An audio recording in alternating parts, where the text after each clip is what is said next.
नाटक बुद्धू का काटा आप सभी के सामने प्रस्तुत करते हैं। इसके निर्देशक हैं विशाल आचार्य।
रघुनाथ प्रसाद त्रिवेदी। क्या है? नौकरी करने आए? लिखना पढ़ना भी सिखाना पड़ेगा। क्या करें, दुविधा में जान। एक और तो हिंदी का गौरवपूर्ण दावा है कि इसमें जैसा लिखा जाता है वैसा बोला जाता है, और जैसा बोला जाता है वैसा ही लिखा जाता है। और दूसरी ओर हिंदी के कर्णधारों का अभिगत शिष्टाचार है कि जैसे धर्मोपदेशक कहते हैं हमारे कहने पर चलो, जैसे हिंदी के आचार्य लिखते हैं वैसा लिखो, जैसा वो बोलते हैं तो वैसा मत लिखो, शिष्टाचार ही ऐसा। हिंदी साहित्य सम्मेलन के सभापति अपने व्याकरण कषायती कंठ से कहें परशोत्तम दास और हर कृष्ण लाल, लेकिन उनके पिट्ठू छापे ऐसे कि पढ़ा जाए पुरुषोत्तम दास दास और हरि कृष्ण लाल। क्या है? अजी जाने भी दो। बड़े बड़े बह गए, गधा कहे कितना पानी? कहानी कहने चले हो या दिल के कपोले फोड़ने? अच्छा अच्छा अच्छा, जो हम तो लाला जी के नौकर हैं, कोई बैगनों को छोड़े। रघुनाथ प्रसाद त्रिवेदी अब के इंटरमीडिएट परीक्षा में बैठा है। रघुनाथ के पिता दारसूरी के रहने वाले और आगरे के बुझातिया बैंक में मैनेजर हैं। बापू बड़े सीधे, सिद्धांतों के पक्के और खरे आदमी हैं, जैसे पुराने ढंग के होते हैं। बैंक के स्वामीन पर इतना भरोसा करते हैं कि कभी छुट्टी नहीं देते, और बाबू काम के इतने पक्के हैं कि कभी छुट्टी मांगते नहीं। और ना बाबू ऐसे कट्टर सनातनी हैं कि बिना मुंह धोए तिलक लगाकर स्टेशन पर दरभंगा महाराज के स्वागत को जाएं, और ना ही ऐसे कट्टर समाजी हैं कि खंजड़ी लेकर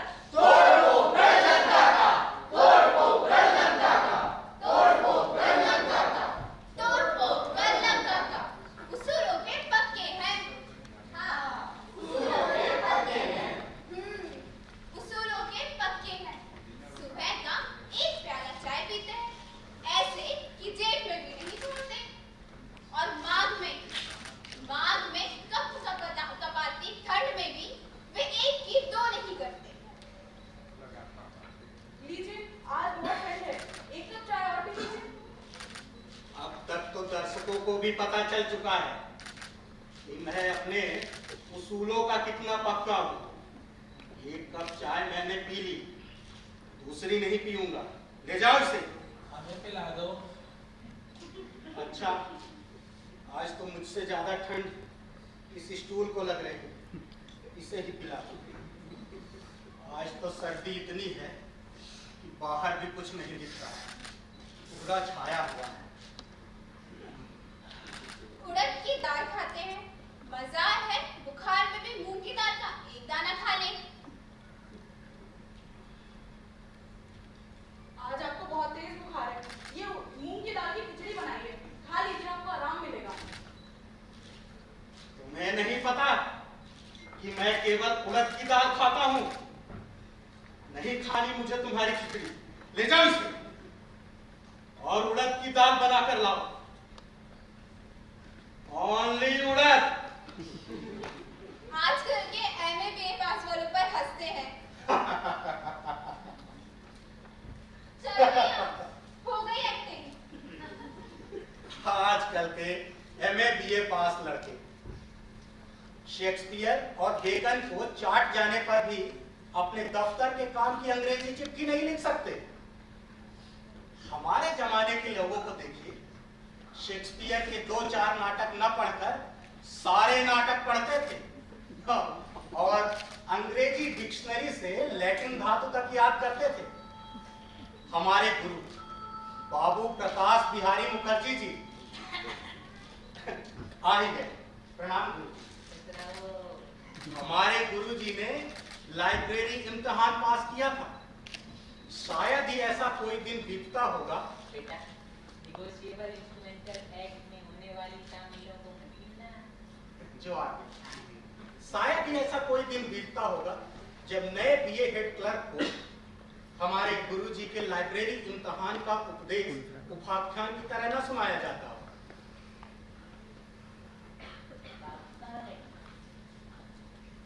वर्षा दादा, आइए दादा, आइए, आइए दादा, आइए, आइए दादा। ये देखिए, ये है हमारी Bengal royal library.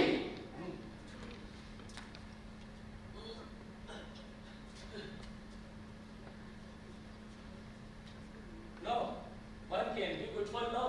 If goodness is not in demand, but all bread.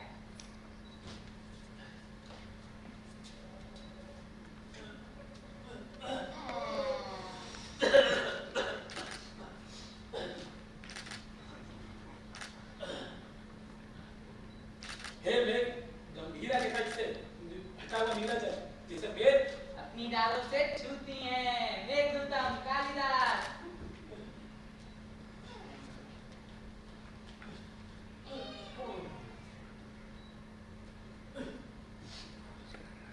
To be और not to be. That is the question. Hamlet, William Shakespeare.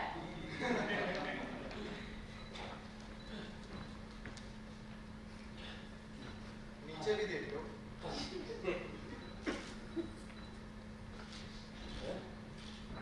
खौफ, कैसा खौफ? एडिपस जैसे इंसान को खौफ से क्या काम? Oedipus, Sophocles. हाँ।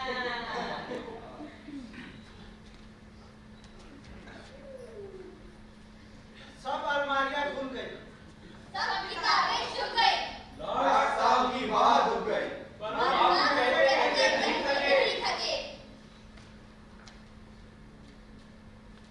बुद्धू का काटा।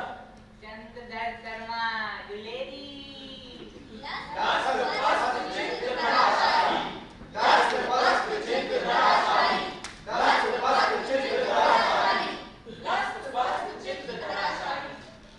बेटा, सो गए क्या? बेटा, माफ कर दीजिए दादा, माफ कर दीजिए। मैं तो आपकी परीक्षा देने चला था। मैं तो अंग्रेजी विद्या का सिर्फ छिलका नहीं हूँ। आप तो उसकी पूरी गली खा चुके हैं। माफ कर दीजिए। कोई बात नहीं बेटा, नए नए में होता है।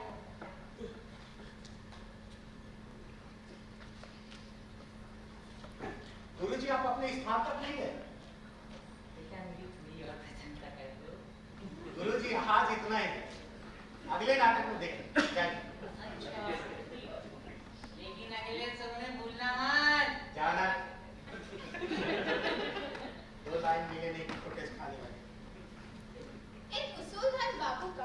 एक उसूल ये भी था कि लड़के का विवाह छोटी उम्र में नहीं करेंगे और इनकी जाति के 5-5 वर्ष की कन्याओं के पिता लड़के वालों के लिए ऐसे उपाय रहते थे जैसे पुष्कर की झील में मगरमच्छ नहाने वालों के लिए, और वे कभी-कभी दरवाजे पर आग हमल फेंकते थे।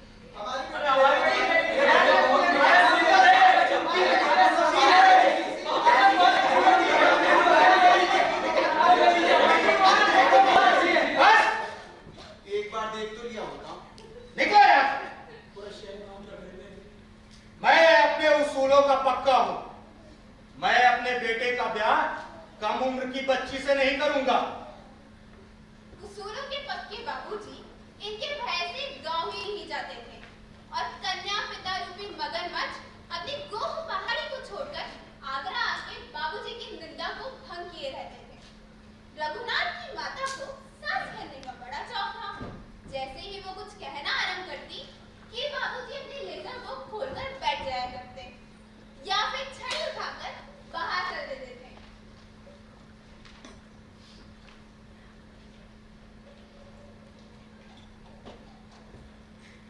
बाबू के पड़ोस में एक विवाह हुआ था।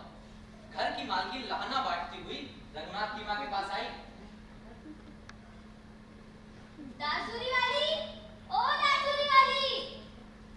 अरे नमस्ते नमस्ते। नमस्ते नमस्ते। ये मेरी बहू। अरे खुश रहो बेटा, खुश रहो। रघुनाथ को ब्याह नहीं हुआ तो क्या? ये भी तो तुम्हारी बहू है। ये लो। हम अभी आते। हाँ हाँ। 15 बरस हो गए लाना लेते लेते, आज तक एक पताशा भी नहीं मिला। बड़े भाग्य से बेटों का ब्याह होता है। अरे अपने खाने पहनने का लोभ कोई छोड़े, तब तो बेटे की बहू लावे। बहू के आते ही खाने पहनने में कमी ना हो जाएगी। अरे आग लगे ऐसे कमाने खाने को, यूं तो भूखते भी अपना पेट भर लेते हैं। कमाई सफल करने का यही मौका होता है। इसके पति ने चारों बेटों के विवाह के लिए अपना घर, जमीन, सब कुछ दांव पे लगा दिया और कम से कम जिंदगी भर के लिए कंगाली का कंबल ओढ़ लिया। रघुनाथ की मां जानती थी कि ये बातें उसे ही सुनाने के लिए कही जा रही, लेकिन जब वो पहुंची तो किसी दूसरी स्त्री की निंदा चल निकली। रघुनाथ की मां को यह भी पता था कि जब वो दूसरी स्त्री के पास जाएंगे तो उसकी भी बुराई इसी तरह से करेंगे, लेकिन उसके बावजूद वो हंसते हंसते उसकी बातों में सहमति देने लगी। अरे राजू याद है ना अपने पिछले गांव में थी? क्या तो हार पहना था ना उसने? हाँ वही तो। चलो इस बार तो तू रघुनाथ को क्या कराएगी? हाँ, उसके चाचा जाने गहने तो बनवा रहे हैं। बहन पहले तुम्हें सलाह देती हूँ, रघुनाथ का ब्याह जल्दी करा दो। कलयुग के दिन है, लड़का बोर्डिंग में पढ़ता है बिगड़ जाएगा। आगे तेरी मर्जी। क्यों भाई, सच कह रही हूँ ना मैं? तू कुछ बोलती क्यों नहीं? मैं क्या कहूँ? मेरे रघुनाथ सा बेटा होता तो अब तक पोता खिलाती होती। चलो अब चलते हैं। चले? ये और तो इस साल में बताओ। यूं दो बात करके ये स्त्री दल तो चला गया, लेकिन रघुनाथ की मां के हृदय समुद्र को कई लहरों की उसमें दलकता हुआ छोड़ गया। आ जाएं, मैं इनको बताती हूँ।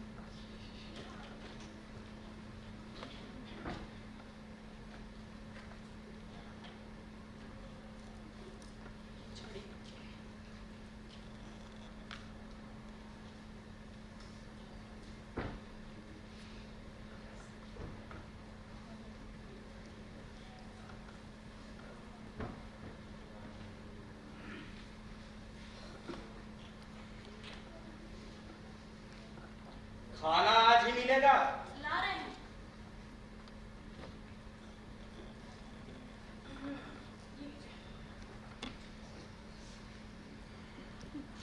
अब की गर्मियों रघुनाथ का ब्याह कर देंगे। हैं? आज ये कैसे सूझी? दारसूरी से भैया की चिट्ठी आई है। पढ़ने में तो ऐसा लगा कि गुस्से में लिखा है कि तुम तो अब परदेसी हो गए, पर गांव में थू तो हमारी हो रही है। इस साल बृहस्पति सिंहस्थ हो जाएगा, इसलिए 5-5 वर्ष तक की बच्चियों के ब्याह हो रहे हैं। और फिर बृहस्पति कहीं सिंहस्थ की दाढ़ से अगर जीता जागता निकल आया तो न फिर जोड़ की लड़की मिलेगी और न बराबर का घर।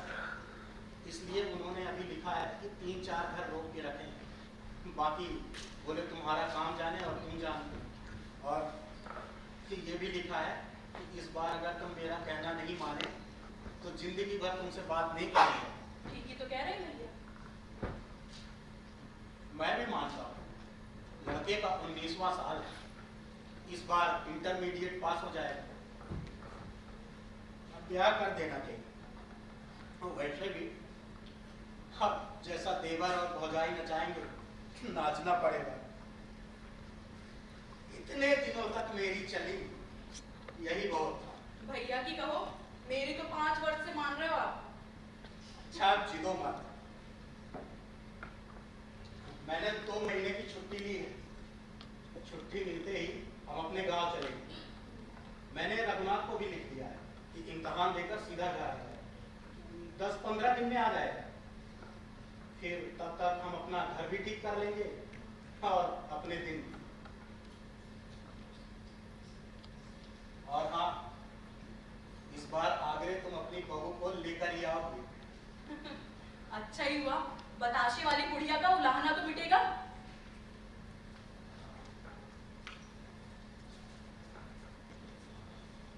रघुनाथ इम्तिहान देकर रेल से घराटनी तक आया और उसके बाद फिर आगे का रास्ता उसने टट्टू पर तय किया, जो कि आगे 30 मील पहाड़ी रास्ता था। अच्छा, सामने चूने के से ढेर चमकते दिखाई दे रहे थे, जो कभी ना पिघलने वाली बर्फ के पहाड़ थे। रास्ता सांप की तरह चक्कर खाता था।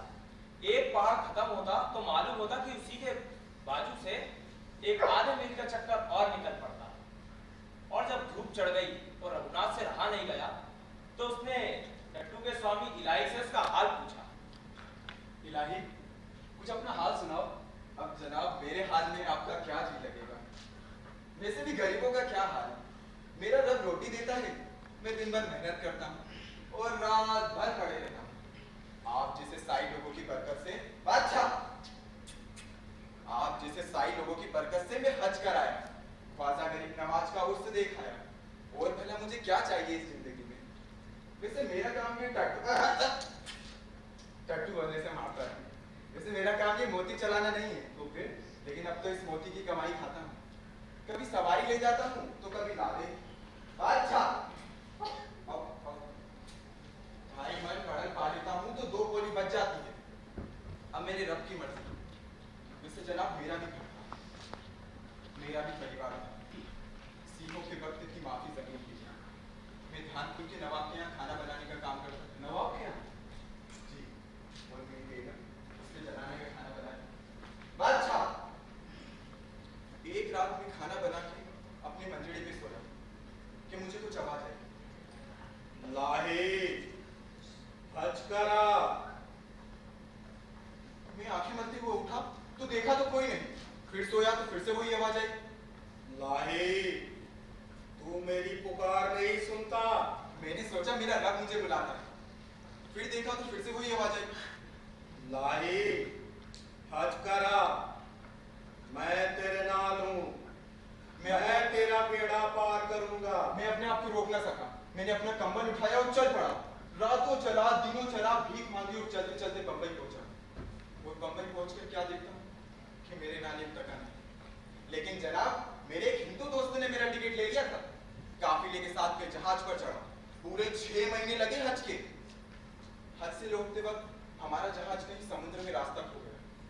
वो किसी चट्टान से टकरा गया जो समुद्र के अंदर थी। वो जहाज के पीछे टंगी दोनों लाइटें मानो ऐसी लग रही थी जैसे शैतान की 2 आंखें हो। हम घबरा गए। हमने सोचा मारे जाएंगे, पानी में ही कब्र बन जाएगी। लेकिन उसी वक्त जनाब, कप्तान ने जहाज से छोटी कश्तियों को खोला और उन सब में हम सब हाथियों को बिठा दिया। लेकिन जनाब, कप्तान मर्द का बच्चा अपनी जगह से नहीं टला। जहाज के नाली डूब गए। अंधेरा हुआ। अंधेरे में कुछ सूझता नहीं था। सवेरे उठ के देखा कि 2 कश्तियां भी नहीं थी। ना जहाज है, ना दूसरी कश्तियां। अच्छा, फिर होना क्या? बहरे हमारी कश्ती को उछालती, नचाती, डगमगाती रही। एक लम्हा बीतता कि मैं मेरे खुदा से खेल मनाता। वो तो जनाब मेरे अल्लाह का करम हुआ, मेरे ख्वाजा का करम हुआ। बादशाह, जैसा उसने उस रात कहा था, मैं तेरे साथ हूँ, मैं तेरा बेड़ा पार करूंगा। ऐसा ही हुआ जनाब, उसने मेरा बेड़ा पार किया। 3 दिन 3 रातों तक तो हम समुद्र में भटकते रहे, लेकिन चौथे दिन जनाब माल के जहाज ने हमें उठा दिया। और छठे दिन हम कराची पहुंचे, वहां पर हमने शुक्राने की नमाज पढ़ी। लेकिन पीछे सुना कि 300 हाजियों की मौत हो गई। बड़ा अफसोस हुआ। वहां से मैं ख्वाजा की जियारत के लिए गया। अजमेर शरीफ में मैंने दरगाह का दीदार किया। इस तरह से 7.5 महीने बाद मेरे घर लौटा, और घर लौटकर देखता क्या हूं कि सब पटरा हुआ। उस दिन नवाब ने सवेरे उठते ही नाश्ता मांगा तो इलाही ने कहा नौकर का पता नहीं, बस सब जल बुझ गया। उसने मेरा घर भी फाड़ दिया, और मेरी बेगम को, आपकी बेगम का क्या हो? मेरी बेगम को रखेल बना के रख दिया। मैं उसका क्या ले गया था? अपना एक कंबल ही तो ले गया था। अब आप बताइए, मेरा रब उड़ाना मैं ना जाऊं। लेकिन उस सूर को तो 1 घंटे देर से नाश्ता मिला, इससे बड़ा गुनाह और क्या हो सकता है? लेकिन खैर आप छोड़िए, हद से आने के बाद मैंने सारा हाल सुना। क्या करूं, मैं अपने आप को रोक ना सकता। लेकिन आप मेरे रब का करिश्मा देखिए। मेरे जाने के 15 दिन बाद ही नवाब की सोने की अंगूठी जनाने में खो गई। लेकिन अफसोस की बात कि जनाने में मेरी बेगम काम करती थी। क्या पूरा शक मेरी बेगम पर किया। मेरी बेगम को बुलाकर पूछा तो मेरी बेगम ने कह दिया, मेरा कौन सा घर और मेरा कौन सा घर वाला रहता है कि मैं आपकी सोने की अंगूठी उसे ही ले जाकर देखूं। बस इतनी सी बात नवाब समझ ना पाया। बादशाह वो लगा मेरी बेगम को मारने। खुदा मेरा गुनाह बख्शे, 5 बरस हो गए थे जनाब। मैंने मेरी बेगम की जब पीठ पर निशानों की गुच्छियां देखी तो मुझे बहुत पछतावा हुआ। मेरे रब ने उस सुअर के बाद तो उसका गला क्यों नहीं घोट दिया? जब मारते मारते मेरी बेगम बेहोश हो गई तो उसे गांव की खाद लिखवा दिया। अब जनाब आप ही बताइए, ऐसा भी कोई करता है जनाब? 3 दिन तक घसीटती चली और अपने भाई के घर पहुंची। आपने फरियाद नहीं की? जनाब कचहरियां हम जैसे गरीबों के लिए नहीं होती है, वो तो सेठों के लिए होती है। अब फरियाद सुनने वाला ही सुनता है। मेरे रब ने फरियाद सुनी और जनाब 15वें दिन फैसला भी कर दिया। कैसा फैसला? जिस बेद की सरी से नवाब मेरी बेगम को मार रहा था, जनाब वही बेद की फांस खुद नवाब के हाथ में जा रही और लहू में जहर फैल गया। अच्छा, और 15वें दिन उस नवाब की मौत हो गई। ये था मेरे खुदा का फैसला, जिसने गुनहगार को बिना देर किए सजा दी। और क्या दूसरी कचहरियां देगी इतनी जल्दी सजा? हद से आने के बाद मैंने सारा हाल सुना। मैंने अपने सारे जमीन को देखा, अपने फूके हुए घर को देखा और वापस चला। जनाब मेरा मन बैठ गया था, मैं रोना चाहता था।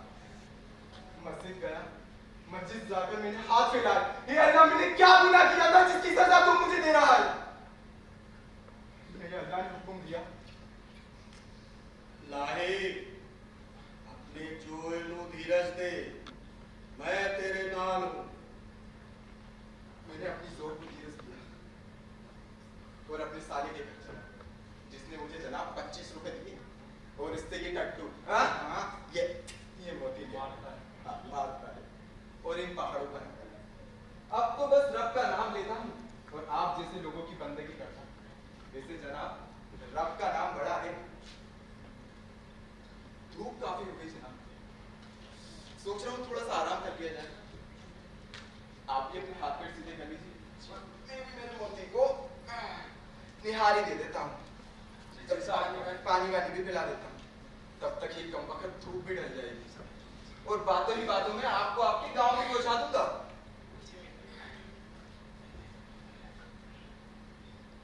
रघुनाथ को भी टांगे सीधी करने में कोई उजर ना था, भूख बिल्कुल ना थी, पर हाँ पानी की प्यास लग रही थी। तभी रघुनाथ ने अपने बक्से से लोटा डोर निकाला और कुएं की ओर चला पानी पीने। चल जल्दी कभी उठा ले, घर भी चल के बहुत काम है। भागवंती रस्सी उठा ला, आजकल तेरी जुबान ज्यादा चलती, हाथ पैर कम। हाँ मामी, सारा काम तो मुझसे ही करवाती हो।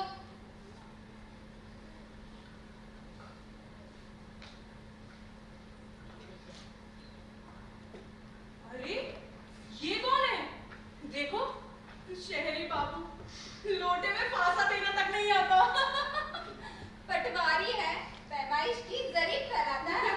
नहीं नहीं, बाजीगर है, हाथ पांव बांध के कुएं में कूद पड़ेगा, फिर सूखा निकल आएगा। क्यों लल्ला, घर वालों से लड़कर आए हो? अरे इस कुएं में दवाई डालोगे? इस गांव में तो कोई बीमारी नहीं है। काहे की दवाई और कहाँ का पटवारी? अनाड़ी है, लोटे में फांसा देना नहीं आता। ओ भाई, मेरी गगरी को कुएं में मत डाल देना। जा भागवंती, गगरी उठा ला। तुमने तो सारी मेढ़ी रोक ली।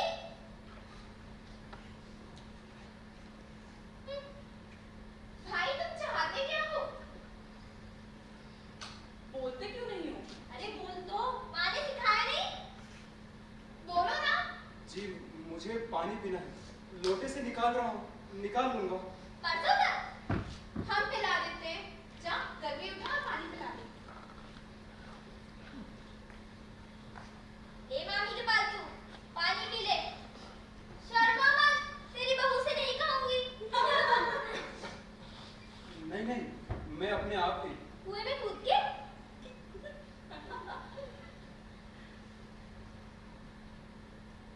लड़की खड़ी है जी, पानी पी लो।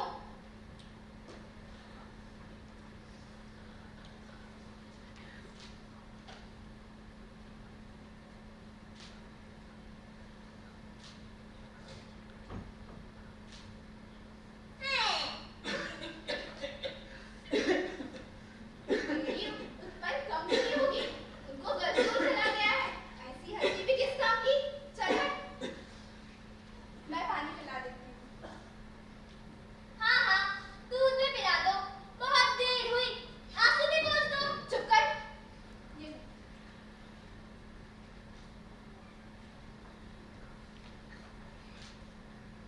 बस जी बस। अब क्या आप निकाल लेंगे? कहाँ से आए हो? जी मैं आगे। इधर कहाँ जाओगे? शिकारपुर? वहाँ ऐसो का गुरुद्वारा है। जी दारसूरी गांव जाना है, मैं पहले कभी इधर आया नहीं। कितनी दूर होगा? यही 15-20 दिन में पहुँच जाओगे। 300-400 कोस तो होगा ही। हट, 2-2.5 भरे, अभी घंटे भर में पहुँच जाओगे। रास्ता तो सीधा ही है ना? अरे नहीं नहीं, बाएं हाथ को जाके चीड़ के पेड़ के पीछे, दाहिने हाथ को मुड़ने के पीछे 7वें पत्थर पर, फिर सबसे सीधे जाकर कहीं ना मुड़ना। सबसे आगे गीदड़ की गुफा है, उसमें मत चले जाना। फिर सबसे उसी उत्तर में बाढ़ आवेगा, उसको उलांग के चले जाना। छोकरी, तू और बहुत ही चढ़ गई है, चक्कर चक्कर करती ही जा रही है।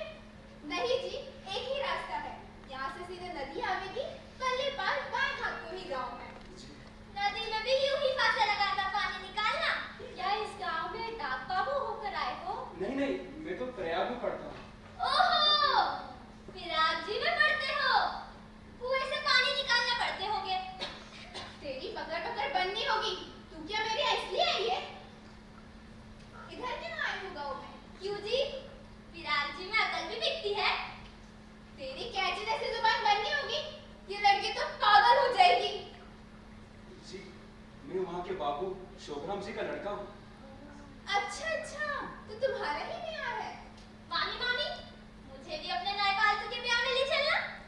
हाँ हाँ, हम भी चलेंगे, हम भी चलेंगे। बड़ा बेहाने चली है।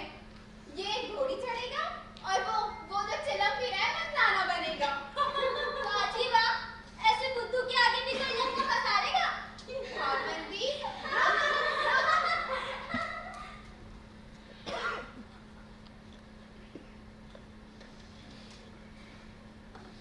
क्यों जनाब, पिया है पानी? हमें भी बुला लिया होता। भैया, हद से लौटते वक्त समुद्र में खतरे कम थे और कुएं पर अधिक। जीवन में ऐसी स्त्रियों से आधा संसार भरा रहेगा और इन्हीं में से किसी से मेरा ब्याह होगा। अब तुलसीदास जी ठीक ही कहते हैं, तुलसी गाय बजाई के दियो काट में पाँव।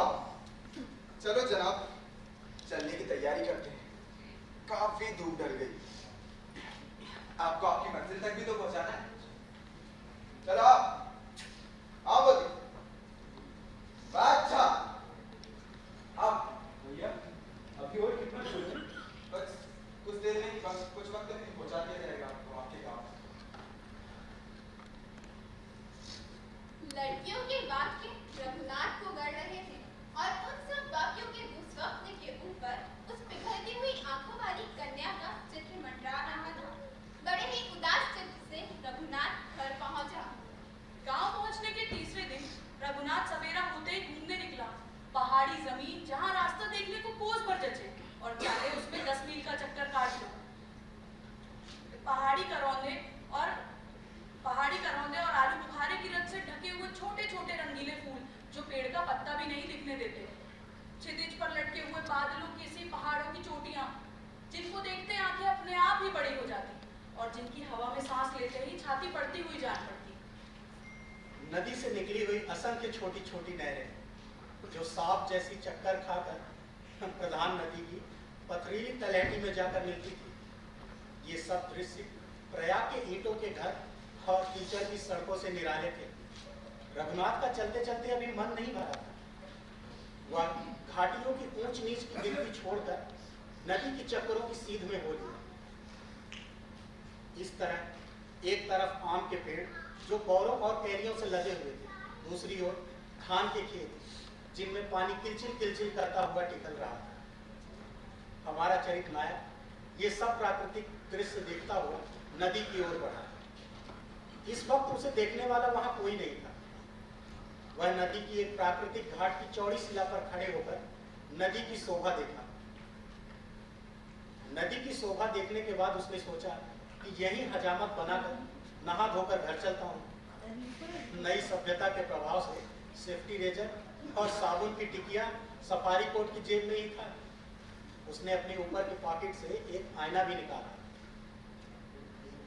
और अपने मुख रूपी आकाश में छाए हुए कोमल बादलों को हटाने के लिए अमेरिकी वज्र चलाने लगा। हजामत बनाते समय या बनवाते समय मस्तिष्क के स्नायु तार भी हिल जाते हैं और विचार की खुजलाहट आरंभ होती है। हमारे चरित्र नायक की खुजलाहट का आरंभ कुछ यूं हुआ।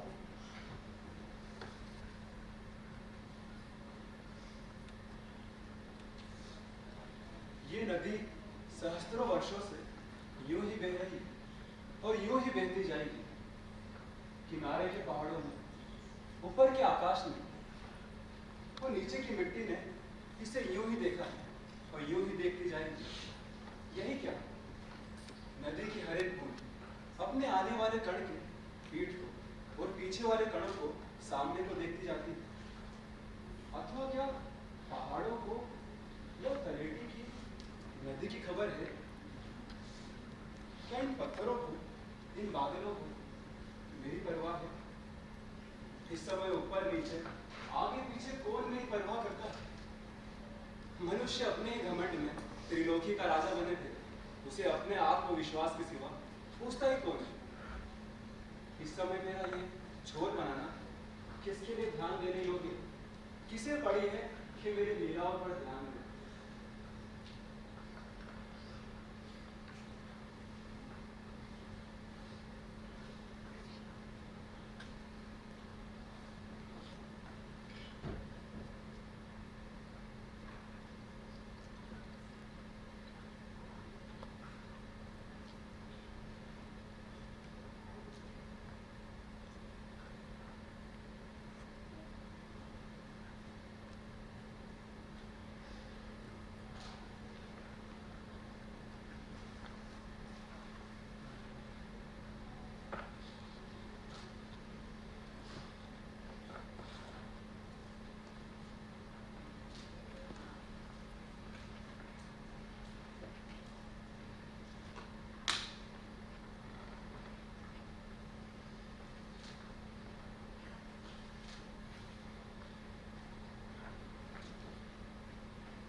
ये लड़की पिंड ना छोड़ेगी, मैंने इसका क्या बिगाड़ा है?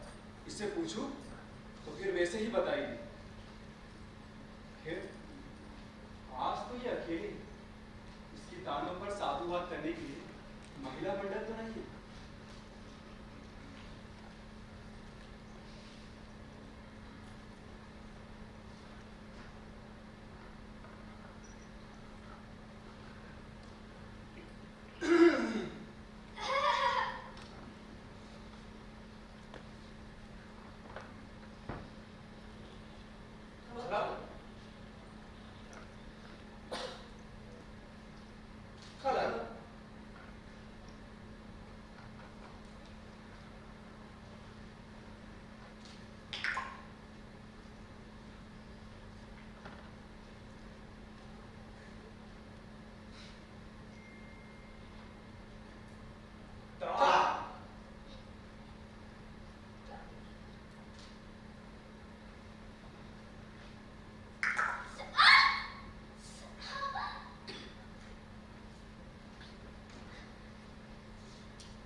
थी कि मैं क्या कह रहा हूँ। मेरा सिर ठिकाने नहीं था, मुझे चक्कर। हाँ हाँ, अब चक्कर आएंगे। लड़कियों पर हाथ नहीं उठाते। अच्छा, तुम्हारा नाम क्या है? भागवंती। और रहती कहाँ? मामी के पास, वही जिसने कुएं पर पानी नहीं पिलाया था। तुम मेरे पीछे क्यों पड़ी हो? तुम्हें आदमी बनाने को। जो तुम्हें बुरा लगा हो तो मैंने भी अपने किए का फल पा लिया। ये लहू खाकर। मैं तुम्हें एक सलाह देती हूँ। क्या? कल से नदी में नहाने मत जाना। क्यों? क्यों क्या? गोते खाओगे तो कोई बचाने वाला भी नहीं मिलेगा। अब यदि मेरी कोई जान बचाएगा तो मैं इसका पीछा नहीं करूंगा, और तो गाली भी सुन लूंगा। अरे इसलिए नहीं, आज मैं अपने पिताजी के घर जा रही हूँ। तो तुम्हारा घर कहाँ है? जहाँ तुम जैसे अनाड़ी के डूबने के लिए कोई नदी नहीं है। फिर वही बात लाई, तो वहाँ पर चढ़ाने वालों के भागने के लिए रास्ता भी नहीं होगा। हाँ हाँ, यहाँ जो मैं आपके हाथ आ गई। नहीं तो कांटा न लगता तो पिराग जी तक दौड़ते तो हाथ ना आती। कांटा? कांटा कैसा? ये देखो। अरे अरे,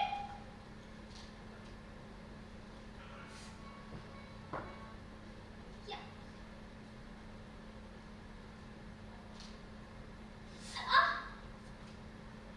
अब डर तो नहीं? कोई एहसान थोड़ी है। तुम्हारे भी कांटा लग जाए तो निकलवाने आ जाना। अच्छा, ऐसा करता हूँ। अच्छा क्या? जाओ, रास्ता नापो अपना। ये कांटा मैं साथ ले जाऊंगा, आज की घटना की यादगारी रहेगी। जरा दिखाओ यहाँ।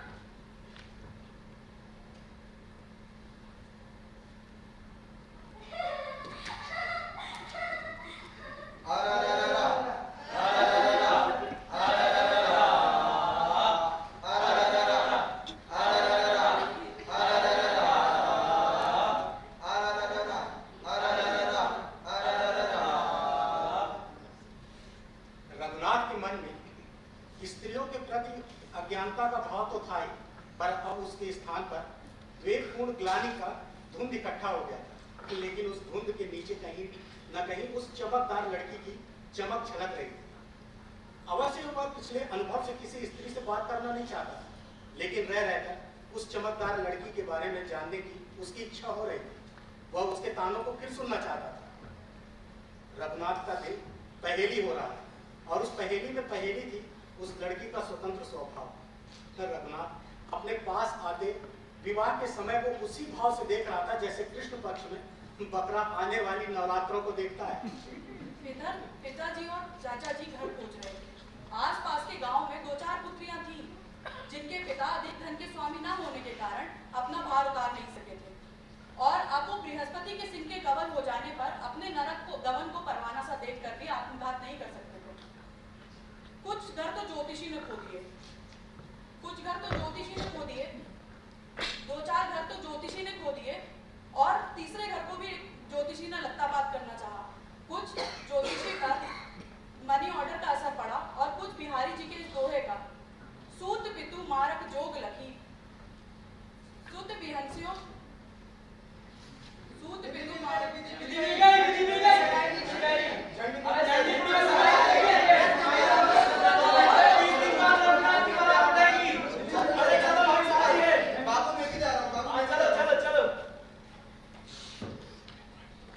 कन्यादान के पहले दूल्हे और दुल्हन पर एक दुशाला डालकर दोनों को एक दूसरे का चेहरा दिखाया जाता है। इस समय दूल्हा दुल्हन जिस तरह का व्यवहार करते हैं उसे स्त्रियां बड़े ध्यान से देखती हैं।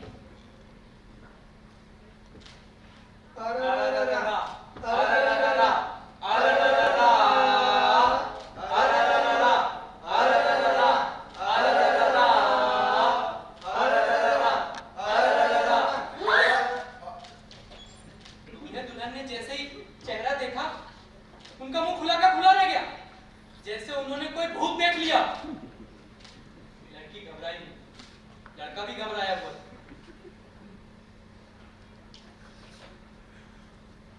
झंडीपुर की महिलाओं ने इसे बहुत बड़ा शगुन माना था। है इसके बाद दुल्हन डोले में विदा होकर ससुराल जा रही और रघुनाथ पीछे घोड़े में आ रहा। बारातियों ने फैसला किया कि धूप बहुत ज्यादा बढ़ गई है, इसलिए कहीं पेड़ के पास रुककर खाना नहाना करके उसके बाद चलेंगे।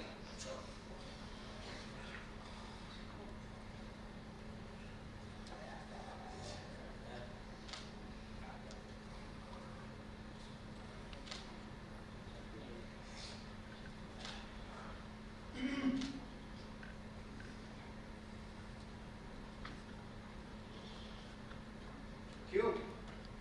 क्या कहा था? ऐसे मर्द के आगे कौन लेगा पसारेगी? जरा फिर तो कहना, ऐसे बुद्धू के आगे कौन लेगा पसारेगी? क्या हुआ? अब वो केची सी जवान कहाँ गई? अहो जी, अब क्या प्रयाग भर को अकल सिखाने आई हो? अब इतनी बातें कैसे सुनी जाती है? मैं तुम्हारे हाथ जोड़ती हूँ, मुझसे मत बोलो, मैं मर जाऊंगी। तो नदी में डूबते बुद्धू को कौन निकालेगा? अब रहने दो, जाओ यहाँ से। क्यों? क्यों क्या? अब इस चक्की में ऐसे ही पिसना है। जन्म भर का रोग है और जन्म भर का रोना। नहीं, तुमको तो मुझे अकल सिखानी है ना। उस दिन कुएं पर तो अपनी सहेलियों के साथ क्या बोल रही थी? और अब क्या हुआ? जाओ यहाँ से।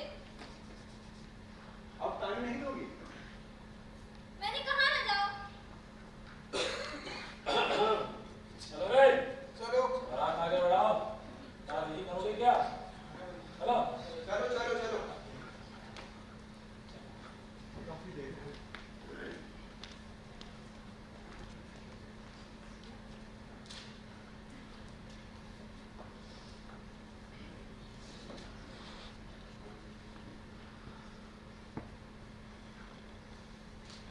होली का दिन था। कोजागर पूर्णिमा में जिस तरह लोग चोरों के लिए अपने घर के दरवाजे खुले छोड़कर सोते हैं, उसी तरह रघुनाथ के माँ बाप भी कहीं चले गए थे।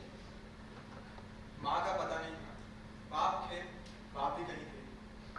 और फिर रघुनाथ अंदर आया।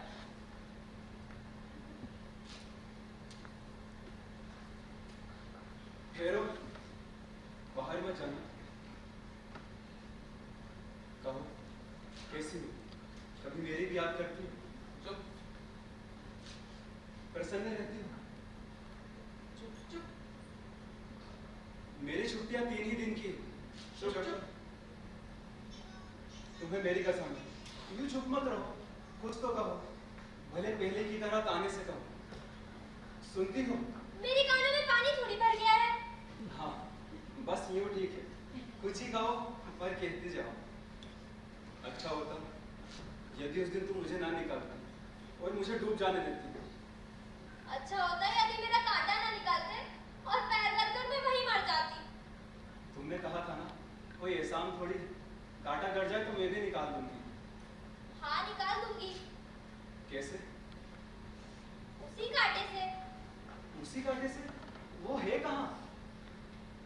मेरे पास। क्यों? कब से? जब से पतलून ट्रंक में बंद होकर आगरे गई, तब से। अनाड़ियों की बात की नकल करती। क्यों? फिर चुप? हाँ। अनाड़ियों की पीठ नाखून आजमाने के लिए अच्छी होती है। कांटा निकालोगी?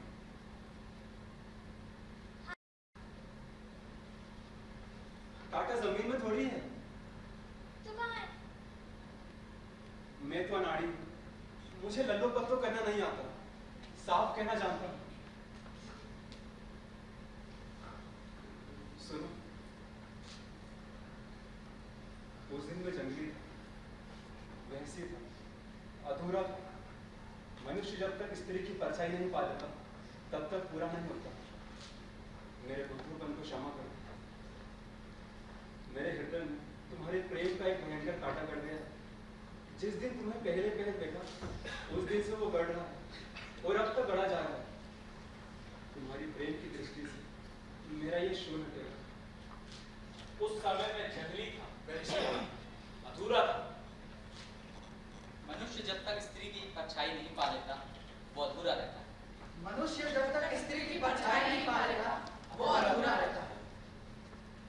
देखो, मैं तुम्हारे प्रेम के बिना जी नहीं सकता। मेरे उस दिन का रूखापन और जंगलीपन भूल जाओ। तुम मेरी प्राण हो, मेरा काटा निकाल दो। मेरा कसूर। लेडी जी ने उससे आगे नहीं देखा।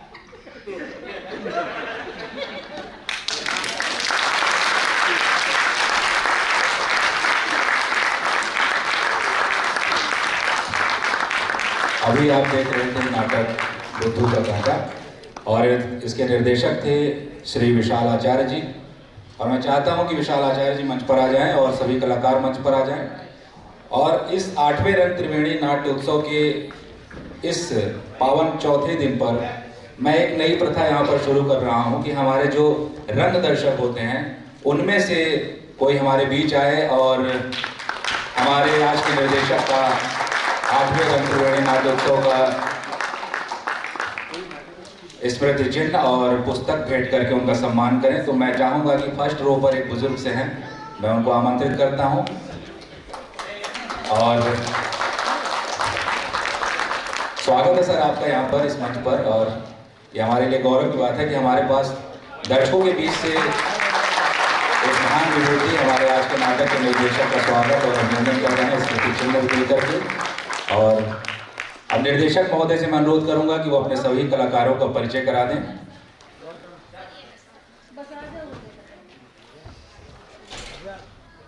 जोरदार तालियां।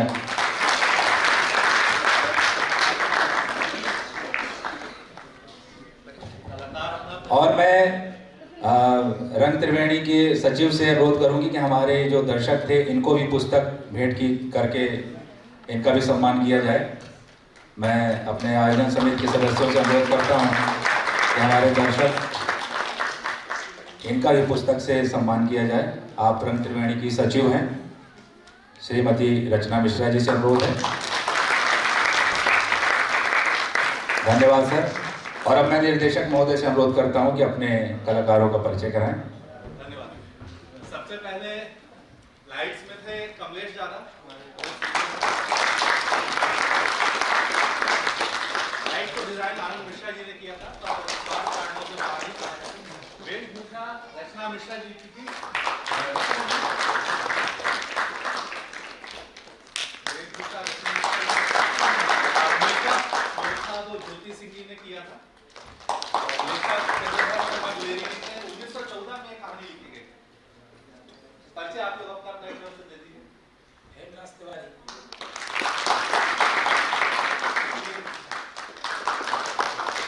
यश बलोदिया,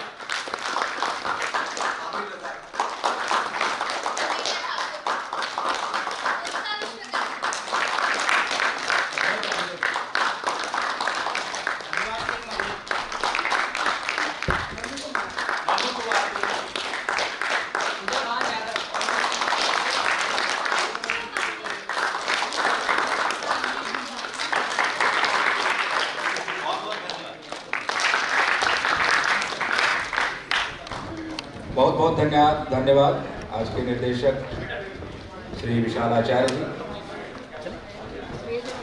कल आखिरी दिन है सर इस महोत्सव का, 28 जुलाई। कल के नाटक को जरूर देखें